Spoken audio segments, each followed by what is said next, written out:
goal is not most important. It is important, but it's not the most important. Okay, well, let's go ahead and get started. We have done a lot of work this semester, right? We've done that formal research summary where you guys learned how to research and really dig into a source. We've done the mapping of controversy where you guys looked at several different sources, different sides of an argument and presented that. And now it's time for you guys to take a position and you're gonna write a persuasive essay. These are the last 2 writings of the semester for us. We're gonna write this essay and then we're gonna go on Christmas break. When we come back, we're going to revise this essay and turn it in, and that's it, okay? So these are our last 2 assignments. Okay, so just because we haven't seen each other in a while, let's just refresh our memories, like turn our thinking caps on and remind ourselves of where we were, okay? So we had some key terms. We have argument, that's where you state and defend your viewpoint. That's what you'll be doing in this essay. You will invent or create reasons with your mind. You will use evidence, that is stuff you've gotten from your research. You will make claims, and you will write to the warrant, the underlying assumptions of your audience. Who are they? What do they believe? So what we're going to do in class today is we're going to look at the paper itself. We're going to look at the requirements for it. We're going to look at the rubric, which we have done with every other paper. Then we're going to talk about the audience, who it is you're writing to. Then you're going to go ahead and select your position and your reasons. And there are a couple sheets you need to fill out in homework. Anybody have any questions so far?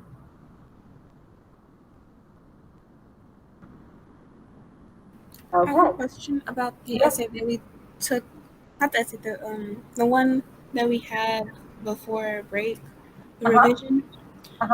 So I looked at the grades today, and it said, the editor person said that I didn't submit the revision paper, okay, the revision goals paper, and I did, so I got a low grade on that for some reason. Okay. In the comments, it said that I didn't submit it. Okay, but you had submitted it? Yeah.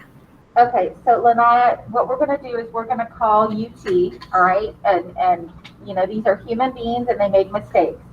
So we will just show them that you submitted it and then they'll take that into account, okay? Okay. Lanaya submitted revision. There's a little process we go through to make sure that where they can look at it again. So don't worry. Okay, and I wrote that down. Okay, so let's go ahead and go to this page in OnRamps. So I'll put this in the chat, and it'll give you guys a minute to get logged in.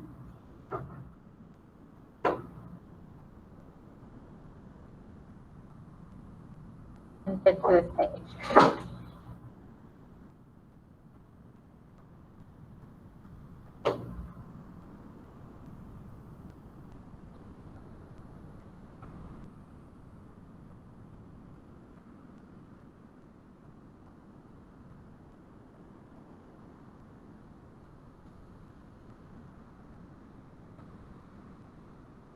Ariana, let me know when you are up so that I can resend the link so that you can get to it, okay? Okay. I hope everybody is on this page. Does anybody need more time?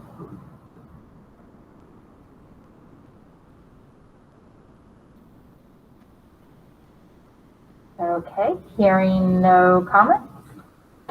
Let's go ahead and look. Okay, so this is what we'll be submitting. It's 6.5.2. Let's look at the overview. You're going to write a 4 to 6 page persuasive essay. You guys are familiar with that 4 to 6 pages. You've done this, right? And you're going to advocate for one specific position in your controversy. So you're going to put yourself in that map of positions. You've already looked at all the different positions that are out there, and you're going to place yourself there. Are you ready, Ariana, for me to? Okay. So you're going to situate yourself in that map.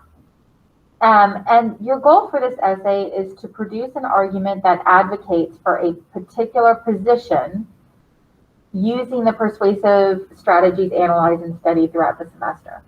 So that's what we're working on now. We're learning about different types of persuasion, and you guys are going to do a quick assignment with that today.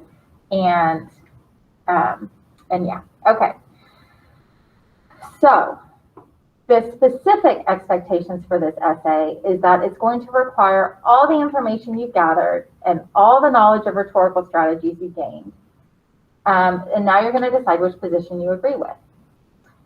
You are going to pretend or imagine that you are publishing this article in an existing journal, magazine, newspaper. So you're going to write to a real audience, okay? You could write to the Fort Worth Star-Telegram. You could write to the Atlantic magazine. You could write to USA Today. But you're going to be writing this paper under the assumption it's going to be published in someplace real, not someplace made up, okay?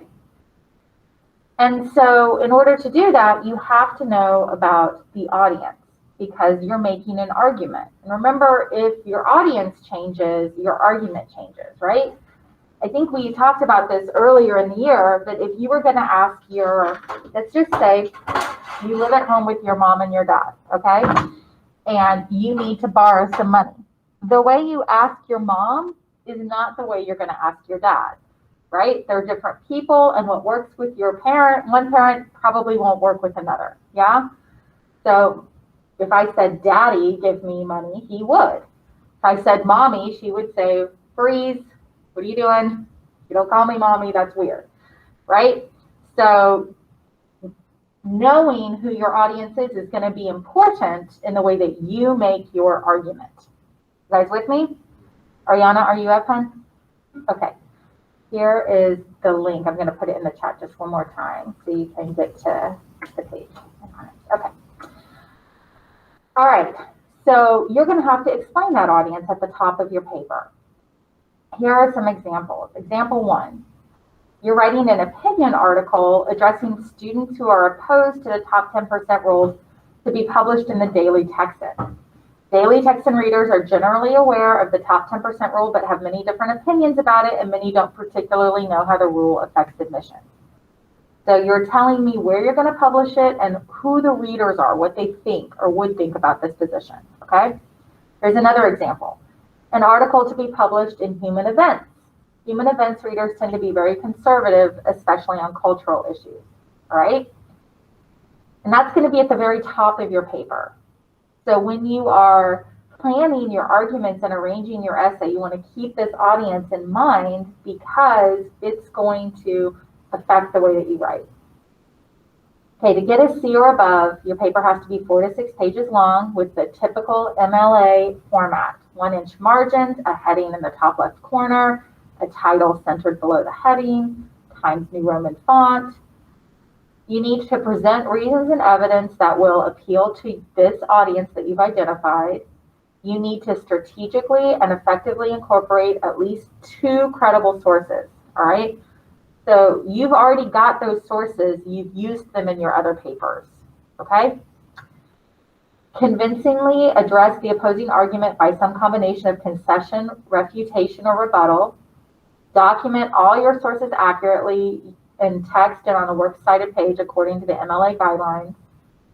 It needs to be written effectively and coherently with very few errors in punctuation or grammar.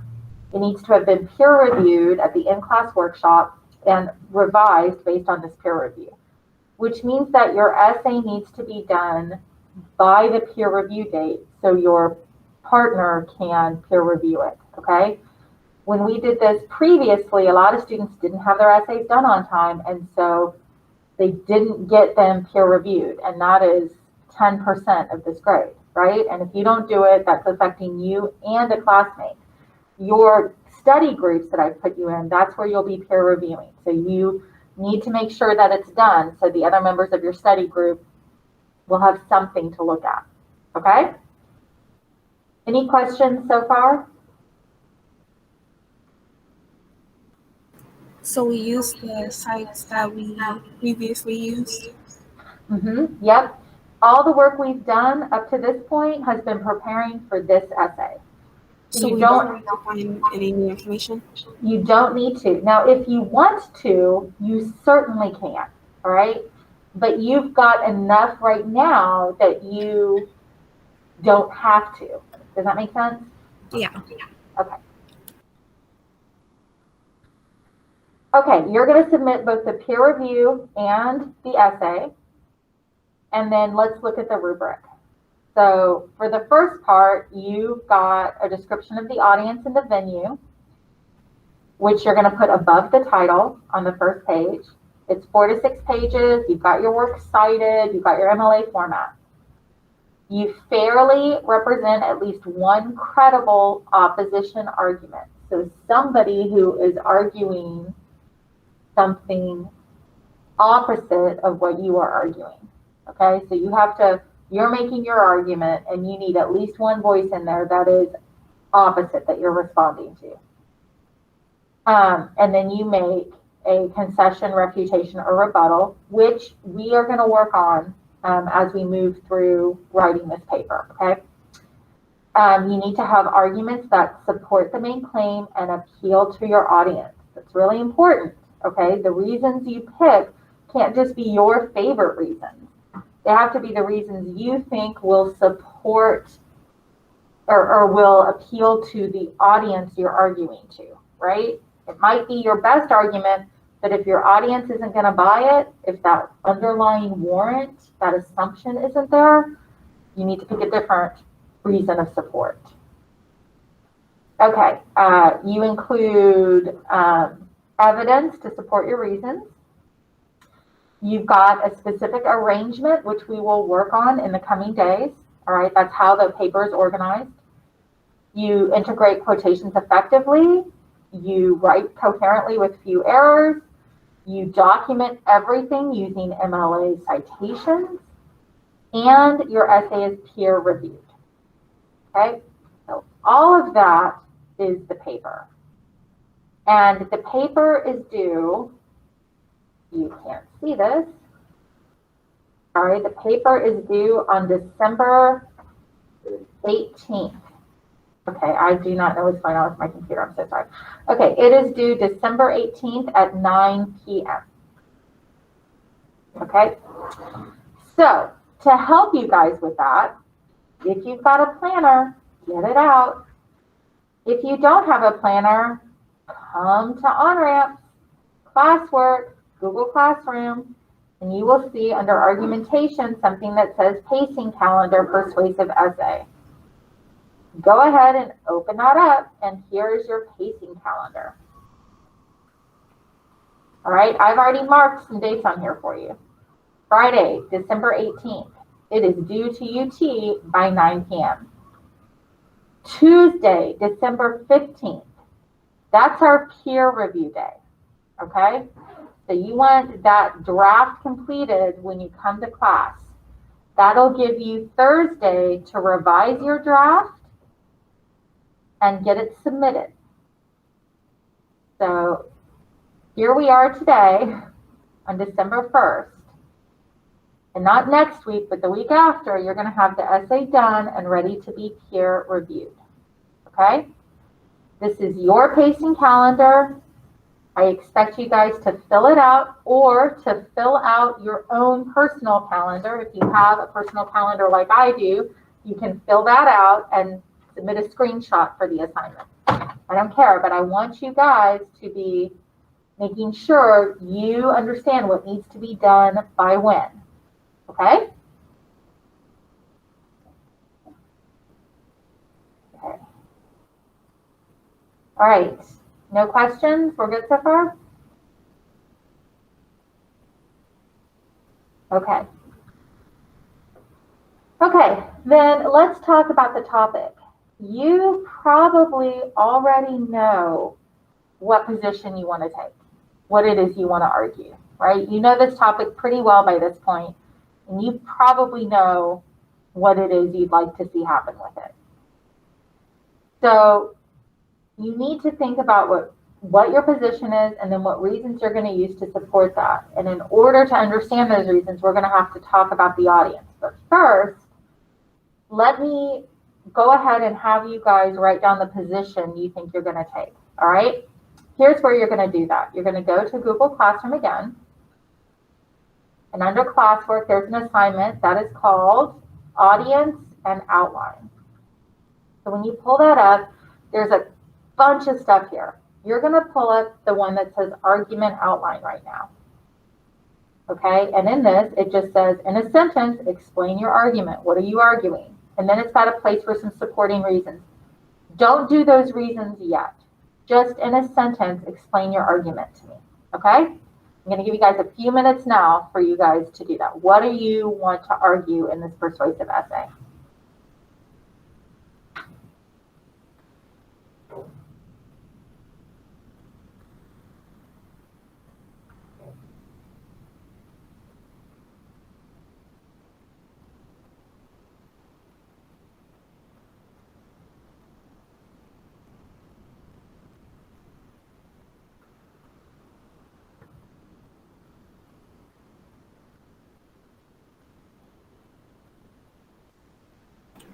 So wherever relevancy is really important, right? It is. And we're going to talk about that. I'm going to help you guys find your audience next.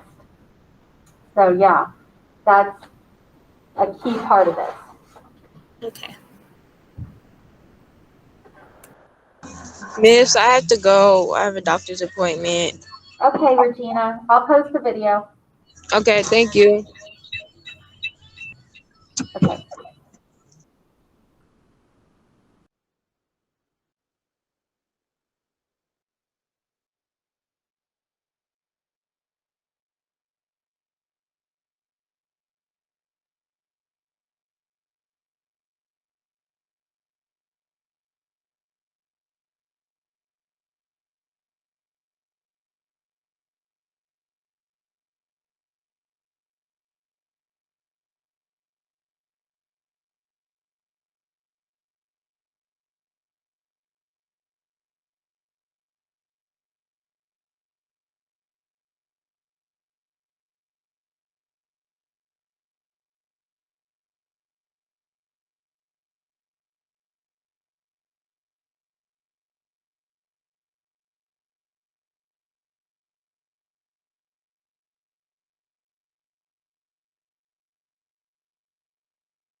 I'll be back in 1 second.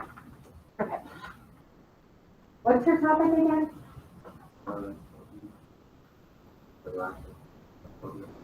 COVID-19 and jobs. Okay. So what do you think should happen?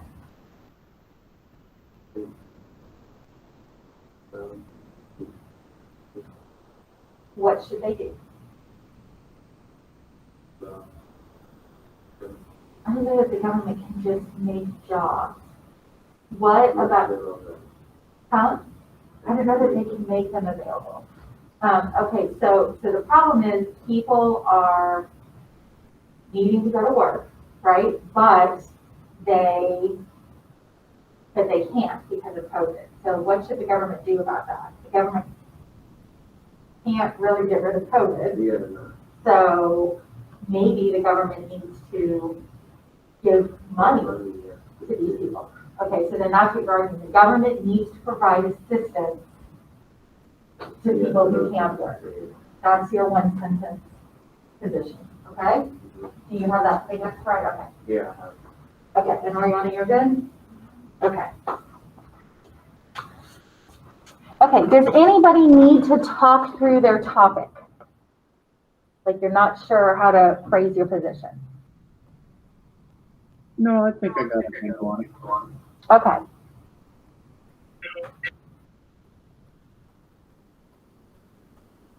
Okay. So at this point, everybody should have a one sentence. Excuse me. Oh, go ahead, Lanai.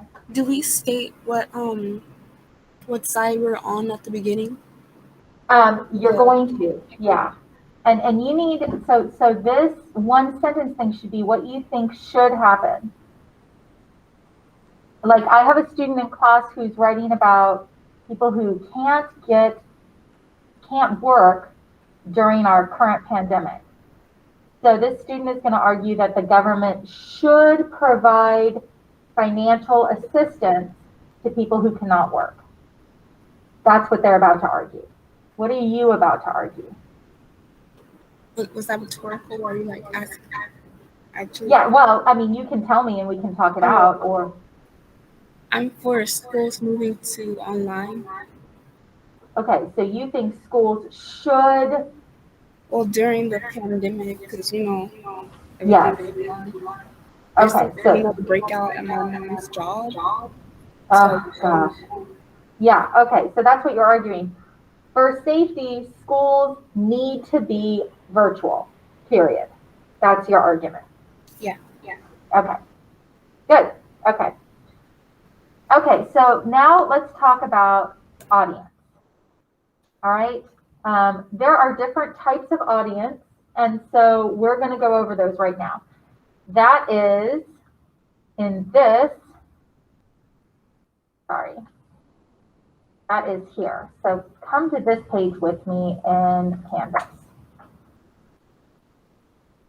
It is 6.2 types of audience. I'll give you guys a minute to get there.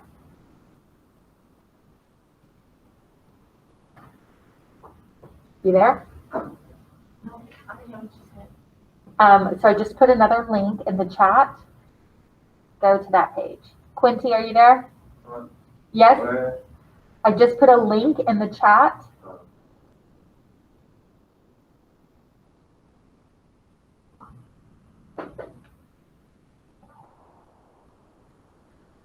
Okay, so you should, in our chat, have gone to the link, and everybody should be on something that says types of audience, all right?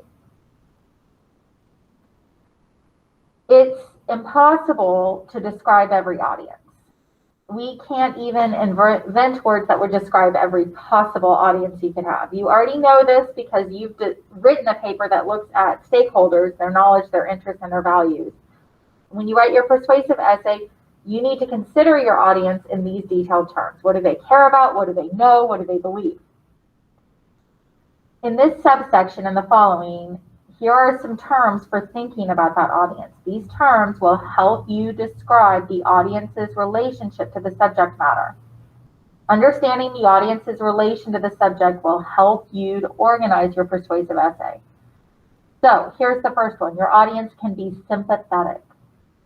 They are already inclined to believe your argument.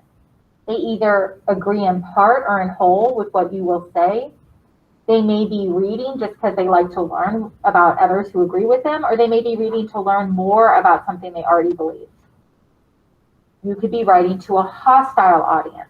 They already disagree with your argument. They may disagree with parts of the argument, or they may disagree entirely. They often quit reading before the end. If they keep reading, they don't really consider the arguments. In the back of the hostile audience's mind is always some objection. And many hostile audiences continue reading just so that they can continue disagreeing. Okay? So far, you can have a sympathetic, an audience who tends to agree with you, or a hostile, an audience who tends to disagree with you. Which one do you think would be easier for you to write to persuasively? Because that's the skill here. It's testing your ability to show how persuasively you can write. Okay. Next type of audience is the uninterested audience. they know about the subject, but they don't care. They may think the controversy is silly, that it doesn't pertain to them, or that it's pointless. Like hostile audiences, uninterested audiences, they're gonna quit reading before the end of the argument. For the uninformed audience, they don't know much or anything about the subject. They may have heard about the topic, but they haven't learned much. They may become interested if they learn more, but they will quickly become uninterested if you assume that they already have all the background information they need. And a confused audience, they just don't understand what's at stake or why people believe certain things. They don't always know that they're confused. They may feel like they've got a good grasp on the situation, but they fail to grasp a crucial concept, point, or information. They'll become quickly frustrated and may become even more confused. So those are just some of the types of audiences that you will be writing to. And what you need to do is you need to figure out who it is you're writing to so that you know what to do. If you're writing to a confused audience, you're going to need to give them information. You're going to need to explain to them. If you're writing to a hostile audience, you're going to need to make a lot of concessions and focus on the warrants. Here's where we agree. If you're writing to an audience that is uninterested and doesn't care, you've got to make them care. How will you do that? Okay, does this make sense to everybody? I have a question regarding what you can use, such Yes. as words. Can we use the words I, me, you, yours, since it's persuasive? Yes, you are in first person now. Absolutely. Okay, and also, okay. I'm kind of confused on how we're supposed to find out what magazine our I'm going website. to show you how to do that. Okay. I I'm kind going to of show you find how to do out it. if they're confused or uninterested. Okay, so I'm going to show you how to do that, but now that we have those terms, right? Now that you know they can be hostile or sympathetic, uninterested, confused, that kind of thing. Now it's time to pick your venue. So this semester, I have been writing about prescription drug prices, right? That's kind of the topic I've been working with. Kajana, I'll get you caught up as soon as I'm done with this, okay? Okay, so I've been writing about that. So in my mind, I want to write to a hostile audience. I think I argue better when I write to somebody who doesn't agree with me, all right? I think I've got more to say. When I'm just writing with people who agree with me, I'm less persuasive. I'm on my game when I'm actually arguing, when I'm actually persuading. Does that make sense to you guys? So in my mind, I know what I want. I want the government to step in and lower prescription drug prices. So now I'm looking for a hostile audience, someone who wouldn't agree with that viewpoint, someone who wouldn't want government to come in and regulate things. So I'm looking for a conservative audience. Does that make sense to you guys? Okay, how do I find that conservative audience? Well, the very first thing I do is I pull open a Google tab and I type in prescription drugs, conservative, deregulate. I'm using some keywords in here, all right? And I'm going to just look and see what comes up. I've got The Hill, The Atlantic, State News, all right? I could also think about who my stakeholders are. Are they, it could be like a pharmaceutical company. It could be somebody with cancer, right? Different groups. I'm just thinking and I'm looking to see where they write. So I've got to do a little bit of research first, okay?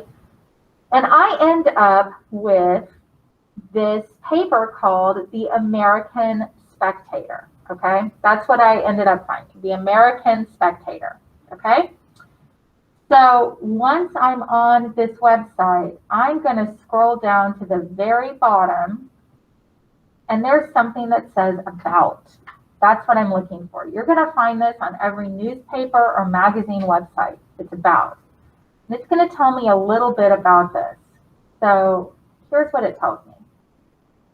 It tells me that the American Spectator was founded in 1924 over cheap domestic ale in McSorley's old ale house. The Saturday Evening Club took it over, rechristening it the Alternative and American Spectator. And in 1977, the word alternative pulled it back, was taken out. It educates the public on new ideas, concepts, and policies that favor traditional American values such as economic freedom, individual liberty, self-sufficiency, and limited government.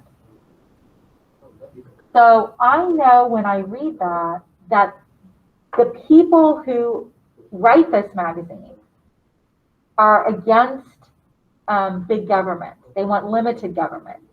They want economic freedom. They are not likely to support government coming in and controlling prices of drugs. They want less government, not more government regulation, right? Does that make sense to you guys? Yes? Okay. There are a couple of websites that will also help me with this. And I posted them for you on Google Classroom. So if you go to our classroom and you go to audience and outline, there's something called media bias / fact check, and there's something called all sides. Let's look at media bias fact check. If I come here, it's going to tell me what are left center, left biased, right center, right, pro-science, all that stuff. So if I wanted like a right center venue, I'm going to click on right center, and it starts to give me all of these websites that are right center. If I want to go even more right, knowing that I'm pushing a left-leaning argument and I'm looking for a hostile audience, right? There's more. If I wanted to look at a friendly audience, to me, a sympathetic audience, I might pick left or left center. All right. Now, some stuff to keep in mind, like I could pick Al Jazeera, that's on here, okay? But Al Jazeera isn't really a well-known in America publication, right? So I don't just want to pick the first one I see. I want to pick one that, because they're looking at what audience I pick, right? So I want to pick one that's really going to go along with what it is I'm arguing, okay? All right, so that's media bias fact check. The other one is all sides. It does almost the same exact thing, okay? So you can look up your source here on all sides. You can look up media bias. They've got a chart of ratings that tell you if it's left-leaning, or left-leaning, center, right-leaning, right center, okay? And so you can look up stuff already and see kind of where it is. So those two things I think will help you find a venue or a place to publish your paper, okay? So when you've done that, you've got something that says audience worksheet. You're going to pull open this worksheet. And here you go. Where will you publish your writing? So I picked the American Spectator. Who is the audience? What is their background? What are their beliefs? Well, it's a conservative magazine that favors deregulation and limited government. People who read this magazine would agree with the magazine's self-description that they favor traditional American values such as economic freedom, individual liberty, self-sufficiency, and limited government. Why did I select this venue? I intend to argue that government needs to regulate the cost of oncology drugs because this magazine and its readers support limited government and economic freedom. They would likely be against any regulatory measures the government took. So what type of audience am I writing to? I'm writing to a hostile audience that might also be confused or uninformed about cancer drug prices. So I know in my writing I need to make sure I'm giving them information because they might be confused and uninformed. And I need to be providing a lot of concessions and working with those warrants, those places where we agree, those assumptions, because that's the audience I picked. If I picked a different audience, my approach would be different, okay? So you guys have some power here. You guys get to pick your audience. You get to pick who you're making the argument to. Any questions so far? Okay, I've got one more thing for you guys to do. Yeah. Could we just hypothetically, could we just use the same article that the one that agreed with your controversy used? Like, you agree with your side of the controversy? Like, yes, so you want to publish it in the same place that they already published this article. Is that what you're saying? Yeah, could we do that? Yeah, you can. But remember, in your paper, you're going to actually have a paragraph that says, who's the audience? Why are you publishing that? So if you do that, it might be because they're sympathetic to you and are likely to agree with what you say. And you know this because you have seen them publish stuff that agrees with what you're saying. Does that make sense? Okay, yeah. Okay. Okay. Last thing about audience. If you are writing about a local topic, if you are writing about exigency, that's why we're talking about it now, something that happened locally, your audience needs to be local, okay? So I had some students write about transgender access to restrooms. If you are writing about that, and you're writing about what happened in Fort Worth School District, your audience is going to need to be like the Star Telegram, okay? Local exigency, local audience. Does that make sense to you guys? That is just something another teacher told me that UT really values, okay? So if you're writing about a national issue, then a national magazine is fine. But if you're writing about anything that happened locally, you want to make sure your audience is local as well, okay? All right. Now that you've picked your position, and after you've picked your audience, you're ready to find your reasons, okay? Thinking about your audience, what reasons would be most convincing to this audience? Not what reasons are your favorite. What reasons are going to work best with this audience? Do this work now so that the paper will be easier to write, okay? To recap, you're going to select your audience, you're going to select your position and your reasons, and you're going to complete that pacing calendar. That is your plan for today, okay? And so just to recap on the assignments, you've got this pacing calendar assignment to fill out. You've got this argument outline. You've already explained your argument in a sentence. After picking your audience, you can do your 3 supporting reasons. And then you have this audience document to work out, okay? There's just 4 questions on it, but if you will take this seriously and do the work now, you'll be in much better shape to write the paper, okay? And that's all I'm going to have you guys do today. That's it. Okay. We'll start with the types of argument next class, and then we'll start talking about how to organize it, the arrangement. All right. So I will be on if you've got questions about finding the right audience. All right. But don't blow this off. Don't pick the first audience you see. Really try to find a venue where you can publish this. UT is looking for authenticity here. Okay, so I'll leave it open for questions. If there aren't any questions, you guys can go and do your work, and I'm here. If you have questions, I'll be on the call all class. Since we're doing that whole calendar assignment, can I just put down that I was gonna rest today and start tomorrow? Absolutely, it is your pacing calendar. You just need to make sure you've got the draft to give to Appear, on the 15th, I think I said, and you've got the whole thing turned into UT on the 18th. Okay. Okay? By Ms. Ricky,